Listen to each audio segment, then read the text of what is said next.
जय हिंद दोस्तों। आज हम सब बात करेंगे संयुक्त राष्ट्र के आपातकालीन सत्र के बारे में। अभी ये आपातकालीन सत्र बुलाया गया है तो हम इसके प्रावधान जानेंगे और इस बार जो आपातकालीन सत्र बुलाया गया है वो किस लिए बुलाया गया है इस बारे में आज हम ध्यान से गौर से बात करेंगे। तो सर्वप्रथम हम ये जान लेते हैं कि ये सत्र बुलाया कब से गया है। तो 28 फरवरी 2022 को संयुक्त राष्ट्र का आपातकालीन सत्र बुलाया गया है। ये 11वें क्रम का सत्र है। इससे पहले 10 और सत्र बुलाए जा चुके हैं और ये 40 सालों में पहली दफ़ा ऐसा हो रहा है कि संयुक्त राष्ट्र का आपातकालीन सत्र बुलाना पड़ रहा है। अब कारण तो आप जान ही गए होंगे। कारण है रूस और यूक्रेन का विवाद। रूस ने जो यूक्रेन पर आक्रमण किया है उस वजह से आपातकालीन सत्र बुलाया गया है। तो हम ये जान लेते हैं कि यह सत्र कब बुलाया जाता है, किस लिए बुलाया जाता है। तो संयुक्त राष्ट्र के अध्याय 5 के तहत जो यूनाइटेड नेशन का जो सिक्योरिटी काउंसिल है, जिसे हम सुरक्षा परिषद कहते हैं, उसका जिम्मा ये है कि वो अंतर्राष्ट्रीय शांति स्थापित करने में योगदान दे और अंतर्राष्ट्रीय शांति को बढ़ावा दे। 3 नवंबर 1950 को एक प्रावधान जिसे 377 का नाम दिया गया, उसके तहत यह निर्णय किया गया कि यदि संयुक्त राष्ट्र की सुरक्षा परिषद की बैठक में किसी भी मुद्दे पर सर्वसम्मति से यदि निर्णय नहीं हो पाता है तो फिर संयुक्त राष्ट्र महासभा की इमरजेंसी मीटिंग यानी कि आपातकालीन बैठक बुलाई जाएगी 24 घंटे के भीतर और उस मुद्दे पर निर्णय लिया जाएगा या उस मुद्दे पर विचार किया जाएगा। अब इस बैठक को बुलाने से संबंधित कुछ प्रावधान हैं जिसे हम देख लेते हैं। तो आपको सामने स्क्रीन पर दिखाई दे रहा होगा। सबसे पहले जो प्रक्रिया में नियमों में निर्धारित की गई है उसके नियम देख लेते हैं।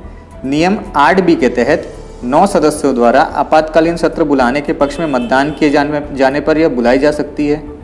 नियम 9B के तहत किसी सदस्य द्वारा यदि संयुक्त राष्ट्र के महासचिव को अनुरोध किया जाता है, उनसे रिक्वेस्ट किया जाता है, तो संयुक्त राष्ट्र के जो महासचिव हैं वो आपातकालीन विशेष सत्र बुला सकते हैं। नियम 10 के तहत महासचिव को आपातकालीन सत्र हेतु सदस्यों को 12 घंटे पूर्व सूचना देनी होगी, यानी प्रायर नोटिस उन्हें देना होगा 12 घंटे पहले।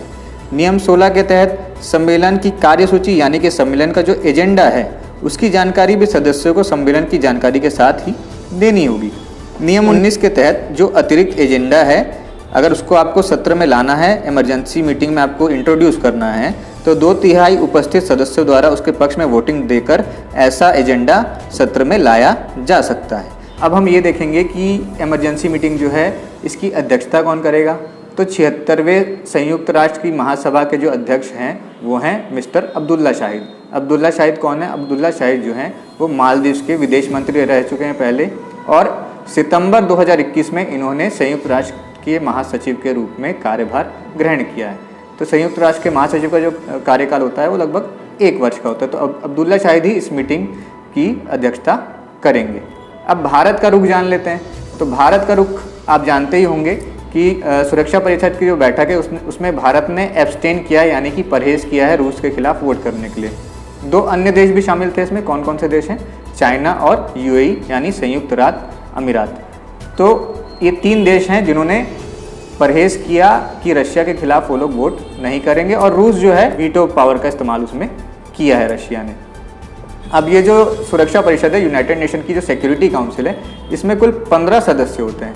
5 स्थायी होते हैं और 10 होते हैं अस्थायी सदस्य। तो जो अस्थायी सदस्य है उसमें भारत भी शामिल है और जो 5 स्थायी सदस्य हैं इसमें USA शामिल है, यूनाइटेड किंगडम यानी कि इंग्लैंड शामिल है, इसमें फ्रांस शामिल है, चाइना शामिल है और इसमें साथ ही साथ रशिया भी शामिल है।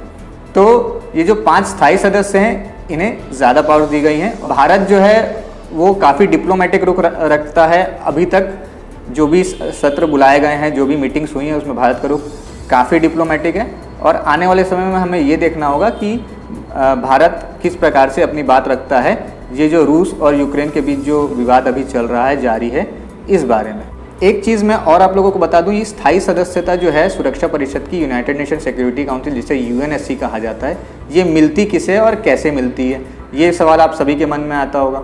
तो जो स्थायी सदस्य हैं ये वही सदस्य हैं जो द्वितीय विश्व युद्ध के समय मित्र देश थे USA यानी अमेरिका के हैं। जो भी एलिड कंट्रीज़ हैं जिन्होंने द्वितीय विश्व युद्ध के समय अमेरिका का साथ दिया, उन्हें स्थायी सदस्यता प्रदान की गई है संयुक्त राष्ट्र सुरक्षा परिषद में।